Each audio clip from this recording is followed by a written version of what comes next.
ସ୍ୱାମୀ ବିବେକାନନ୍ଦ ଓ କର୍ମଯୋଗ। ଆଜିର ସମାଜରେ ଶିକ୍ଷା, ପ୍ରଯୁକ୍ତିବିଦ୍ୟା ଓ ଆଧୁନିକତା ବଢ଼ିଥିଲେ ମଧ୍ୟ ଚରିତ୍ରଗତ ମୂଲ୍ୟବୋଧର ଅବନତି ଦେଖାଯାଉଛି।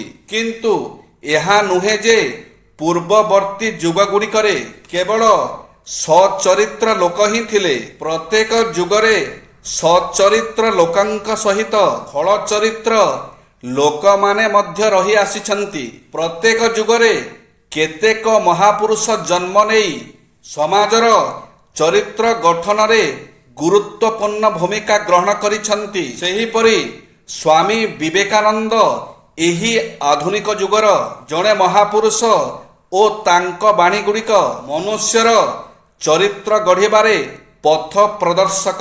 ସ୍ୱାମୀ ବିବେକାନନ୍ଦ ପ୍ରାଚୀନ ଭାରତର ଉପନିଷଦୀୟ ଦର୍ଶନକୁ ସରଳ ଭାବରେ ସାଧାରଣ ମଣିଷ ପାଖରେ ପହଞ୍ଚାଇଛନ୍ତି ଏବଂ ଦର୍ଶନକୁ କାର୍ଯ୍ୟରେ ପରିଣତ କରିବା ପାଇଁ ସେ କର୍ମଯୋଗକୁ ଚରିତ୍ର ଗଢ଼ିବାର ମୂଳ ଆଧାର ଭାବେ ଗୁରୁତ୍ୱ ଦେଇଛନ୍ତି। ସ୍ୱାମୀଜୀଙ୍କ ମତାନୁସାରେ ଚରିତ୍ର ଗଠନର ମୂଳ ଆଧାର ହେଉଛି କର୍ତ୍ତବ୍ୟନିଷ୍ଠା ହିଁ ଈଶ୍ୱରଙ୍କର ଶ୍ରେଷ୍ଠ ଉପାସନା। କିଏ କି ପ୍ରକାର କର୍ତ୍ତବ୍ୟ କର୍ମ କରୁଛି ସେଥିପାଇଁ ମଣିଷକୁ ବିଚାର କରିବା ଉଚିତ ନୁହେଁ, ବରଂ ସେ ନିଜ କର୍ତ୍ତବ୍ୟକୁ କେଉଁ ନିଷ୍ଠା ଓ ଦାୟିତ୍ୱ ସହିତ ସମ୍ପାଦନ କରୁଛି ତାହାକୁ ଆଧାର କରି ବିଚାର କରିବା ଉଚିତ। ଏହି ପ୍ରସଙ୍ଗରେ ସ୍ୱାମୀଜୀ କହିଛନ୍ତି, ପ୍ରତିଦିନ ଯାହା ଇଚ୍ଛା ତାହା କହନ୍ତି।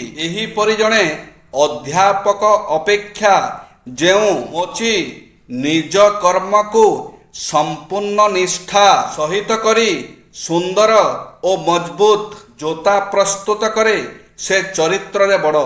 ଯଦି ଆପଣ ଖୁସି ଅଛନ୍ତି ତେବେ କାଲି ଦୁଃଖ ଆସିବ।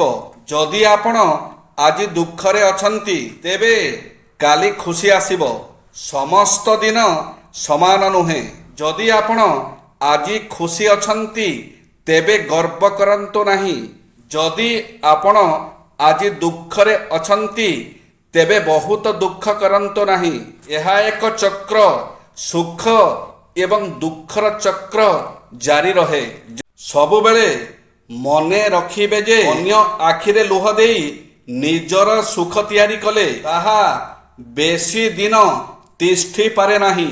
ସୃଷ୍ଟିର ନିୟମ ଅଛି, ଆପଣ ଯାହା ବାଣ୍ଟିବେ ତାହା ଆପଣଙ୍କ ପାଖରେ ବେଶୀ ହେବ। ତାହା ଧନ ହେଉ କିମ୍ବା ଭୋଜନ, ସମ୍ମାନ ହେଉ କିମ୍ବା ଅପମାନ, ଘୃଣା ହେଉ କିମ୍ବା ପ୍ରେମ। କାହାକୁ ପାଇବା ଆଶାରେ ନିଜର ମୂଲ୍ୟବାନ ସମୟକୁ ନଷ୍ଟ କରନ୍ତୁ ନାହିଁ। ନିଜ ଭବିଷ୍ୟତକୁ ଧ୍ୟାନ ଦିଅନ୍ତୁ। ଯିଏ ଭାଗ୍ୟରେ ଥିବ ସମୟ ଆସିଲେ ସେ ଆପେ ଆପେ ଆସିଯିବ। ଜୟ ଶ୍ରୀ ଜଗନ୍ନାଥ।